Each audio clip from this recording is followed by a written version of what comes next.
모두가 잘 아시는 것처럼 어제 TV 매스컴을 통해서 또는 또 그것에 직접 가신 분들은 더 느끼셨겠지만은 무려 100만이 넘는 국민들이 광화문에서 모여서 박근혜 퇴진이라는 구호를 크게 외쳤습니다. 거기에는 부모의 손을 잡은 우리 어린아이들도 있고 또 중학생들, 고등학생들, 또 각 대학의 학생들, 또 청년들, 농민들, 상인들, 화이트 칼라 직장인들, 대학 교수들, 종교인들, 정치인들, 각 그 지방에서 올라온 그런 많은 사람들, 그런 사람들이 거기에 각계각층의 사람들이 모였습니다. 그들은 결국 한 사람, 대통령 때문에 모인 것입니다. 대통령은 그 퇴진을 요구하는 국민의 외침을 들었을 것입니다. 청와대 근처에서 100만이 함성을 이렇게 했기 때문에 아마 육성으로도 그 소리를 들었을 것입니다. 저는 지난밤 그 대통령께서 어떤 마음을 가지고 있었을까 하는 것을 한번 생각을 해봤습니다. 여러분들 생각에는 어떤 마음을 가졌을까요? 아마도 두려움도 있었을지 모르겠습니다. 불안하고 또 염려도 되고 미래에 대한 염려, 수사를 받는다는 것, 또 초조, 걱정, 아마 그런 여러 가지 심정들이 착잡하게 얽혀 있었지 않나 그런 생각이 듭니다. 그 대통령께서 지난 사과문에서 이런 말을 했습니다.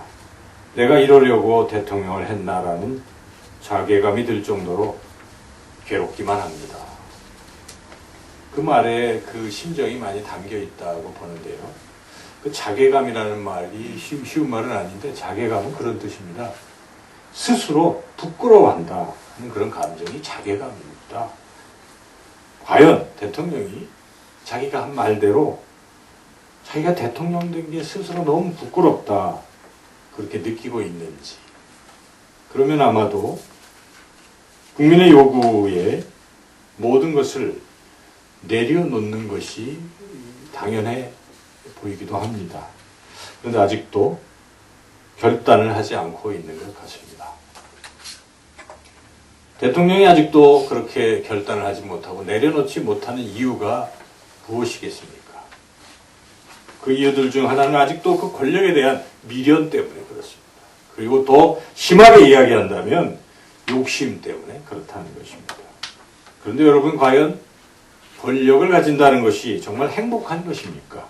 권력을 가졌는데도 불안해하고 초조해하고 두려워하고 염려하고 걱정한다면 그 우리가 행복하다라고 말할 수 없을 것입니다. 지금의 대통령이 행복하다고 말할 사람이 어디 있겠습니까? 권력을 가져도 그렇다는 것입니다. 우리가 아무리 많은 물질을 가진다고 해도 그런 마음의 평안을 잃어버리고 불안해하고 초조해하고 두려워, 걱정, 근심, 염려 속에 있다면 행복하다고 말할 수 없을 것입니다.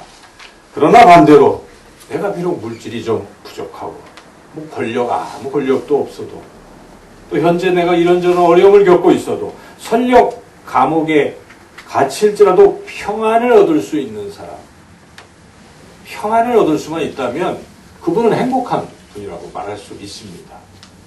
오늘 본문에 등장하는 바울은 감옥에 갇혀 있습니다. 그런데 바울은 그런 상태에서도 매우 기뻐해야 하며 행복해하고 있다는 것입니다. 그 빌립보서를 쭉 읽어보면 바울은 이런 말합니다. 나는 기뻐하고 또한 기뻐하리라. 바울은 더 나아가서 빌립보 성도들에게도 기뻐하라. 주 안에서 항상 기뻐하라. 내가 다시 말하노니 기뻐하라. 바울은 그렇게 감옥에 갇혀 있으면서도 행복해 한다는 것입니다. 사도행전 16장에 보면 바울은 한때 신라라는 사람과 함께 그 빌립보 감옥에 갇혀 있었습니다. 바울은 감옥에 갇힐 때 매도 많이 맞았습니다.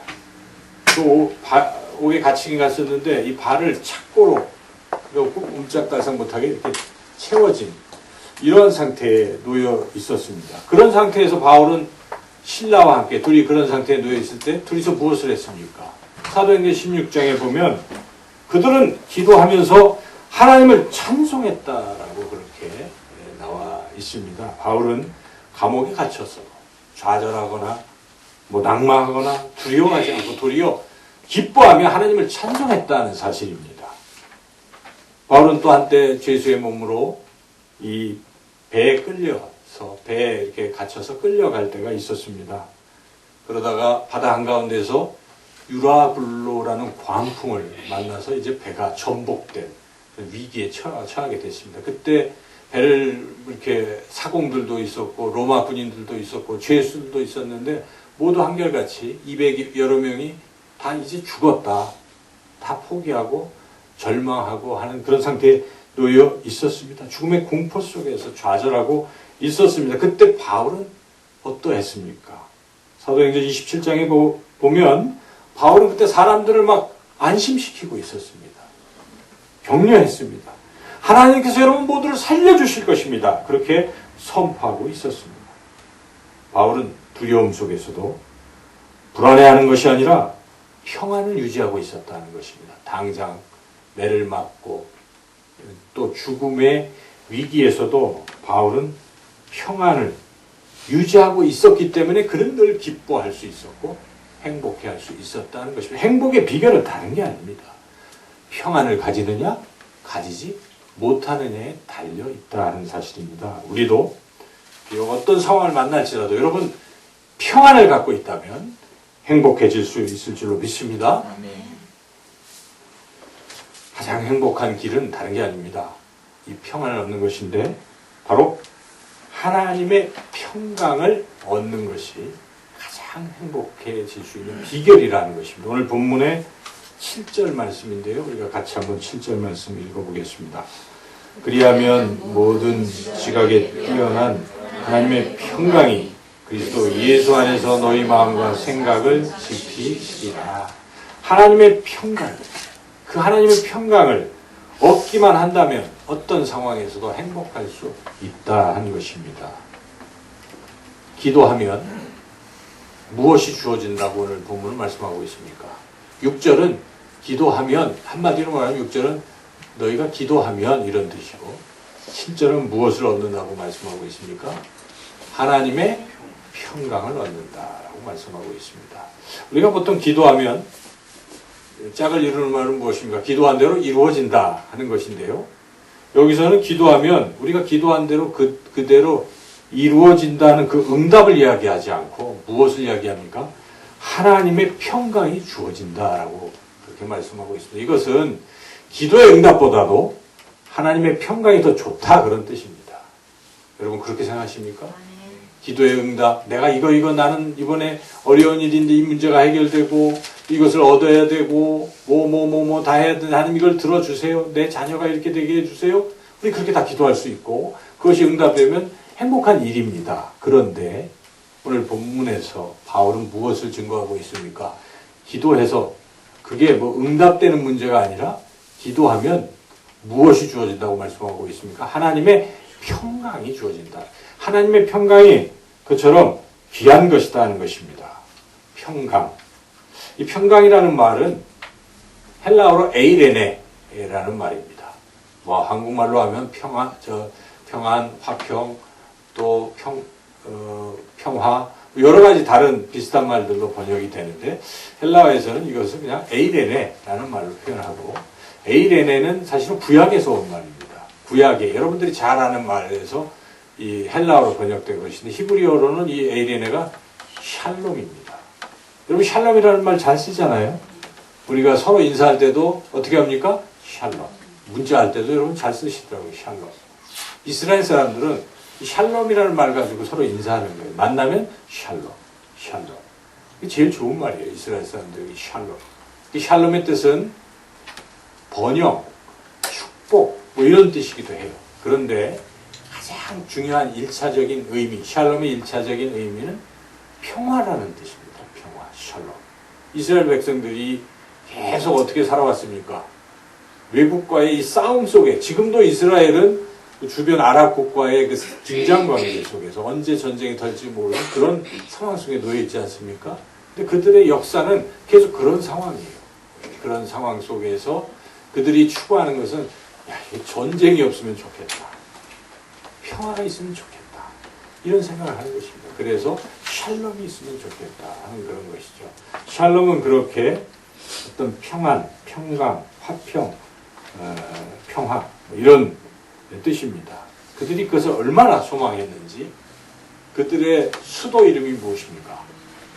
이스라엘의 수도가 예루살렘 아닙니까? 예루살렘이 살렘이 샬롬에 변형된 말이에요.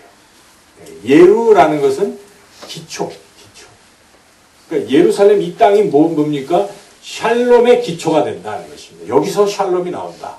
그런 뜻입니다. 예루살렘. 그만큼 이스라엘 백성들은 이 샬롬, 평강을 가장 소중하게 여겼다 하는 것입니다. 그런데 왜 본문에서 말씀하고 있는 것은 그 평강이라는 그것이 누구로부터 왔다는 것입니까? 하나님으로부터 왔다. 하나님의 평강이라는 뜻입니다. 그리고 더 자세하게 생각해 본다면 이것은 세상 사람들이 가지고 있는 평강 이런 게 아니고 하나님 그분이 가지고 계신 평강이라는 것입니다. 하나님이 가지신 것은 특징이 뭡니까? 영원하다는 것입니다. 변하지 않는다는 것입니다. 세상이 주는 평안 이런 건 어떻습니까? 일시적이지 않습니까, 여러분? 잠시 어떤 사람은 이상한 마취제를 맞고 평안을 누리기도 해요. 잠시 잠깐. 또 술 마시기도 하고 이런 것들을 통해서 일시적인 마음의 가라앉힘, 평안을 얻으려고 애를 씁니다.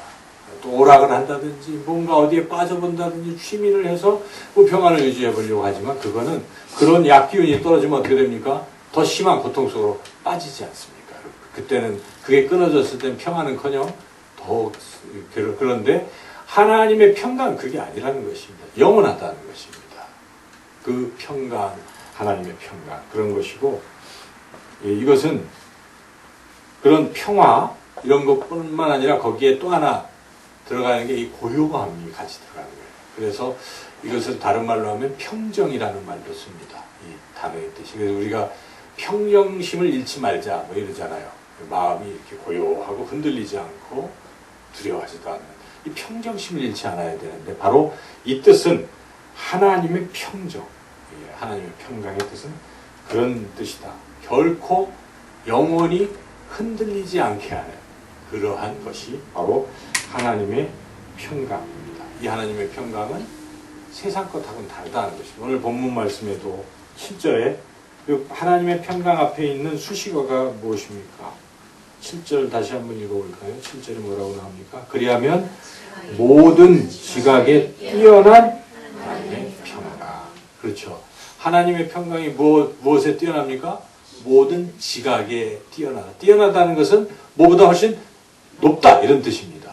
그러니까 여기에 지각은 우리 인간이 생각할 수 있는 모든 지혜, 지식, 방법, 수단을 다 망라하는 거예요. 이런 것보다 어떤 것입니까? 뛰어나다는 것입니다. 그러니까 세상적인 방법으로 줄 수 없는 것이라는 것입니다. 세상 것과는 비교가 될 수 없는 하나님의 평강입니다. 바로 하나님이신 예수님께서 이 하나님의 평강을 내가 너에게 주겠다고 또 말씀하십니다. 근심하고 걱정하고 두려워하고 염려하는 제자들에게 예수님께서 근심하지 말라. 내가 너희들에게 평안을 주노라. 그렇게 말씀하셨습니다. 요한복음 14장 27절에서 그렇게 말씀하셨습니다. 평안을 너희에게 끼치노니 곧 나의 평안을 너희에게 주노라.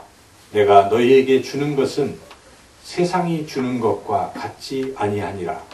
너희는 마음에 근심하지도 말고 두려워하지도 말라. 예수님은 제자들에게 평안 주시기를 간절히 원하셨습니다. 그 예수님께서 오늘날 예수님을 믿고 따른 예수님의 제자들이 우리들에게 그 평안을 주실 줄로 믿습니다. 여러분 그 하나님의 평안, 주님의 평안을 간절히 사모하시기를 주님의 이름으로 축원합니다. 우리는 과연 구체적으로 어떻게 이 하나님의 평강을 얻을 수 있겠습니까? 6절에 하나님의 평강을 얻는 방법, 비결이 나와 있습니다. 우리 6절 말씀을 다 함께 읽겠습니다. 아무것도 염려하지 말고 다만 모든 일에 기도와 간구로 너희 구할 것을 감사함으로 하나님께 아뢰라. 한마디로 말한다면 기도하라는 것입니다. 그렇죠? 그러니까 기도하면 하나님의 평강을 얻게 된다는 것입니다. 여러분, 기도하시면서 이런 하나님의 평강을 누려보셨습니까? 아멘이죠? 네. 그렇습니다. 여러분, 아주 근심이 많아요. 걱정이 많아요. 또 뭐 되는 일이 없어요. 몸도 많이 아파요. 자녀들도 말을 안 들어요. 뭐 되는 게 없는 이런 상황에서 너무 우울하죠. 힘들고. 그럴 때 어떻게 하십니까? 여러분, 기도 한번 해보십시오. 뭘 느낍니까? 뭐 문제가 해결되는 거 아닙니다. 근데 하나님 앞에서 울기만 해도 하나님 아시죠? 힘들어요. 그래도 벌써 알 수 없는 하나님의 평안이 내 심령을 감싸는 것입니다. 이건 느껴본 사람이 아는 거예요. 저는 얼마나 좋은지 모릅니다. 이 기도의 시간이 좋습니다, 여러분. 기도하면 근심 걱정이 다 사라지는 거예요. 그냥 마음이 평안히 알 수가 없어요. 그것은 하나님만이 주신 설명할 길이 없는 것이면 느껴본 사람이 많이 알 수 있어요. 여러분, 기도로 이런 하나님의 평안을 마음껏 누리시고 힘을 얻으시기를 축원합니다. 근데 기도를 해도 어떤 사람은 어떤 순간은 평안이 안 올 수도 있어요. 그럴 때도 있을 거예요. 그 왜 그럴까요? 그것은 하나님께 문제가 있어서 그럴까요? 하나님 뭐 잘못해서 그럴까요? 아닙니다. 기도의 태도가 뭐 잘못돼서 그런 겁니다. 기도의 태도가. 오늘 본문을 통해서 우리가 항상 하나님의 평안을 얻을 수 있는, 평강을 얻을 수 있는 기도의 태도가 무엇인가? 세 가지를 말씀하고 있습니다. 첫째는 아무것도 염려하지 말고 염려를 내려놓고 기도하라는 것입니다. 저를 따라서 해보시죠. 염려를 내려놓고 기도하라. 염려를 내려놓고 기도하라. 6절의 처음 시작이 아무것도 염려하지 말고 이렇게 시작되잖아요.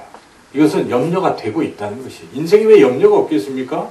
살아가면서 이런저런 염려가 있잖아요. 미래가 불투명하기 때문에 살다 보면 당장 어렵잖아요. 그러다 보면 다 염려하기 마련입니다. 인생은 다 염려하는 것이 다 인생이죠. 그런데 기도를 하면서 염려를 맡기라는 뜻입니다. 이것은 아무것도 염려하지 말고 기도하라. 그러니까 여러분들이 염려의 보따리를 가지고 기도의 자리로 나오시라는 것입니다. 그래서 그 자꾸 말씀을 드리면 됩니다. 주님, 저는 이런 염려가 있어요. 이제 이 주님께 내려놓습니다. 주님, 받아주세요.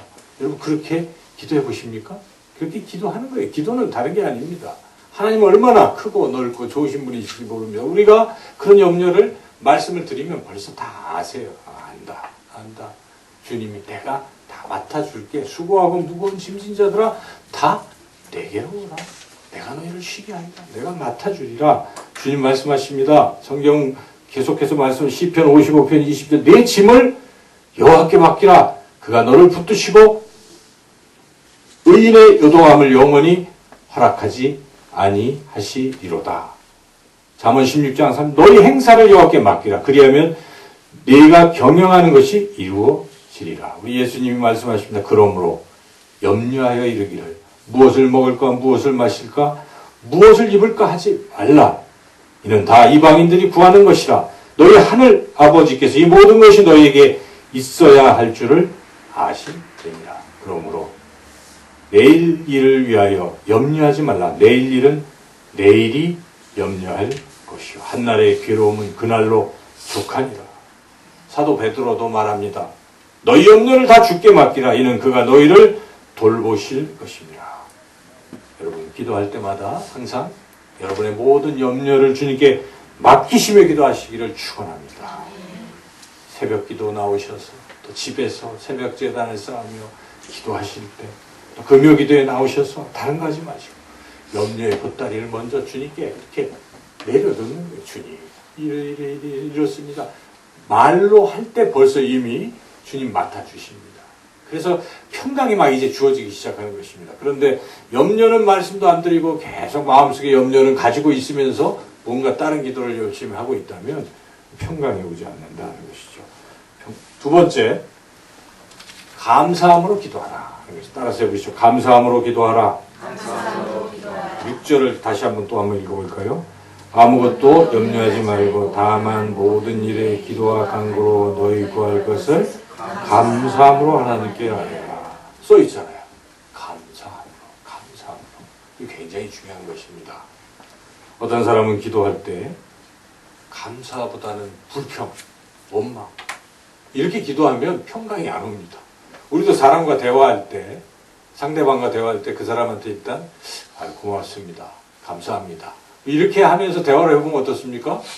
뭐 서로 화기애애하고 평화롭지만 처음부터 싸우듯이 당신 말이야 나한테 막 이렇게 뭐 불평으로 시작하면 안 되는 거죠. 하나님 앞에 기도할 때도 감사하는 기도를 감사함으로 기도하라. 이 감사함을 갖는 사람들은 어떤 사람이겠습니까? 하나님을 신뢰하는 겁니다. 그렇죠. 여러분 어떤 사람과 이렇게 대화를 나눌 때도 그 사람을 믿잖아요. 그러면 어떡합니까? 신뢰하면 감사함으로 대하게 됩니다. 근데 그 사람을 못 믿으면 감사가 어디 있어요?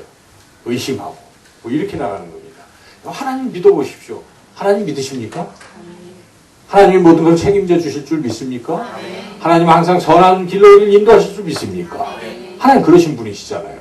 우리가 비록 부족하고 연약하고 잘못했을지라도 하나님이 여전히 우리를 사랑하시고 우리를 인도하시는 참 좋으신 하나님. 우리가 찬양할 때 예배드 좋으신 하나님, 우리의 기도를 들어주시는 하나님, 한없는 축복을 주시는 하나님, 그런 하나님이신 것이죠. 그래서 우리는 하나님을 절대적으로 신뢰하고 그냥 기도를 감사함으로 하시는 거예요. 하나님 감사합니다. 제 기도를 들어주실 것을 미리 감사합니다. 이렇게 기도하는 거예요. 하나님, 제가 이렇게 기도하는데 하나님 기도의 제목도 바꿔서 제일 좋은 걸로 응답해 주실 수 있어요. 하나님 그러신 분이십니다. 때로는 우리 기도가 응답이 안 될 수도 있잖아요. 근데 그때 생각해야 돼요. 잘못 구했구나. 내가 요거를 구해서 하나님은 이거 더 좋은 걸 주시려고 그거 아니야 해서 노하시는 것이죠. 하나님께서 우리가 미워서 노하시는 게 아닙니다. 하나님은 더 좋은 걸 주시려고 그렇게 때로는 하시기 때문에 우리가 항상 전제를 해야 돼요. 하나님은 모든 것이 합력하여 선을 이루게 하시는 하나님. 모든 것을 합력해서 가장 좋은 것을 베스트를 주시는 하나님. 이렇게 믿고 기도하시라는 것입니다. 기도를 시작할 때부터 하나님은 좋은 걸 주신다. 이런 확신을 하나님 찾는 자에게 상 주심을 믿고 시작을 해야 마음에 평안이 오지요. 이게 뭐 될까 안 될까 하나님이 나를 미워하시는가 봐 이런 식으로 기도가 되면 마음의 평안은커녕 불안하고 하나님 나한테 벌 내리시지 않을까 그런 하나님은 아니시라는 것입니다. 여러분 하나님을 잘 아셔야 되는 것이죠. 하나님은 좋으신 하나님이시니까 여러분 하나님을 절대적으로 신뢰하면서 감사함으로 기도로 나아가시길 축원합니다. 또 하나 이 감사함이 더욱더 넘치려면요 받은 은혜를 자꾸 세워보는 거예요. 받은 복을. 이게 참 중요한 자세 같아요. 우리는 사실 하나님으로부터 이미 엄청난 것을 받은 사람들 아니겠습니까? 하나님께서 자기 아들도 아끼지 아니하시고 우리에게 주셨어요. 예수님을 주셨어요. 그래서 우리가 죄사함 받고 하나님의 자녀가 됐습니다. 우리에게는 영원한 하나님 나라가 주어져 있습니다. 이 땅에서도 하나님은 항상 우리를 돌보시고 인도하시는 거예요. 여러분 이런 많은 것들을 생각하시고 이미 받은 것들, 천국 이미 갈 수 있는 것이고 하나님의 자녀가 된 것, 하나님 지금도 돌보시는 것, 이것을 여러분 지금까지 인도하신 것들을 기억하시며 감사함으로 찬양하며 기도로 나아가시길 축원합니다. 이 자세가 굉장히 중요합니다. 여러분 감사하면서 기쁘고 즐겁게 하나님께 염려 맡기고 두 번째로는 하나님 감사합니다. 하나님을 신뢰하고 확신하면서 나아가는 사람들에게 그 기도는 하나님 가장 좋은 길로 응답해 주신다는 사실입니다. 그리고 마음에 다른 게 아니라 평강이 막 물밀듯 오는 거예요. 사인이 그겁니다. 마음이 평안해져요. 기도를 하고 났는데. 또 어떤 사람은 기도해도 찝찝하고 계속 이러면 이거는 잘못된 건데요. 자, 세 번째 어떻게 기도하라고 말씀하고 있습니까? 반복해서 기도하라는 것입니다. 반복해서 기도해야 한다. 따라서 해보시죠. 반복해서 기도하라. 네, 오늘 본문을 자세히 한번 관찰을 해보시면 이 6절에 기도 나오잖아요. 기도. 두 번째는 뭡니까? 간구. 이것도 기도입니다. 간절한 기도. 그렇죠? 그 다음에 또 세 번째로 뭐가 나옵니까? 구할 것을 어떻게 하라고요? 하나님께 아뢰라. 그게 뭡니까? 기도잖아요. 기도를 벌써 3번씩이나 다른 표현을 가지고 바울이 쓰는 것은 뭐 기도가 중요하다는 것을 강조할 수도 있겠지만 무슨 뜻이겠어요? 기도하고 또 기도하고 또 기도하고. 기도는 반복돼야 됩니다. 기도를 한 번만 하고 끝내면 평안이 없고 확신이 안 드는 수가 많아요. 그렇죠? 그래서 자꾸 어떤 기도의 제목을 가지고 기도를 시작하셨으면 이게 응답이 될 때까지 하라는 것입니다. 근데 응답은 아까 말씀드렸지만 노로 올 수도 있어요. 아니야. 이제 그만 기도해 하고 기도의 제목을 바꾸신다는 것입니다. 저는 그런 경험을 많이 합니다. 하나님이 이렇게 기도하는데 그게 아닌 거예요. 그러면 기도가 제목이 바뀌는 것입니다. 그런데 그게 아니라고 하실 때까지는 뭐 해야 돼요? 기도를 해야 돼요. 괜히 자기가 하다가 안 하고 있으면 안 되는 것이죠. 기도 제목이 바뀔 때 바꿔주시니까요. 그러면 또 바뀐 제목으로 하는 것이죠. 그래서 그게 실제적으로 이루어질 때까지 기도를 반복해서 또 그렇게 기도를 하면 이런 일련의 과정들을 여러분이 하시면 하나님이 무엇을 주십니까? 그 과정 통해서 과정의 결과로 하나님의 평강을 주신다는 것입니다. 그래서 기도가 딱 끝났을 때 어떻습니까? 마음이 평안해집니다. 그래서 너무 기뻐요. 여러분 그렇게 경험하고 기도 생활을 하십니까? 그렇게 하시길 원하십니까? 그렇게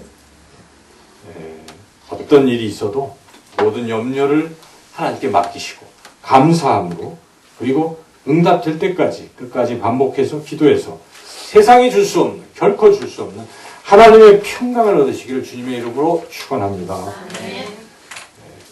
기도하겠습니다. 하나님 감사합니다. 이 귀한 말씀 우리에게 평강 주시려고 오늘 주신 말씀을 붙들고 우리 사랑하는 교우들 한 주간 이대로 기도해서 하나님의 참 평강을 얻고 누리며 행복한 한 주간 되게 하여 주옵소서. 그 하나님의 평강을 사람들에게 또 증거하고 전하는 한 주간이 되게 하여 주옵소서. 예수님의 이름으로 기도드리옵나이다. 아멘. 아멘.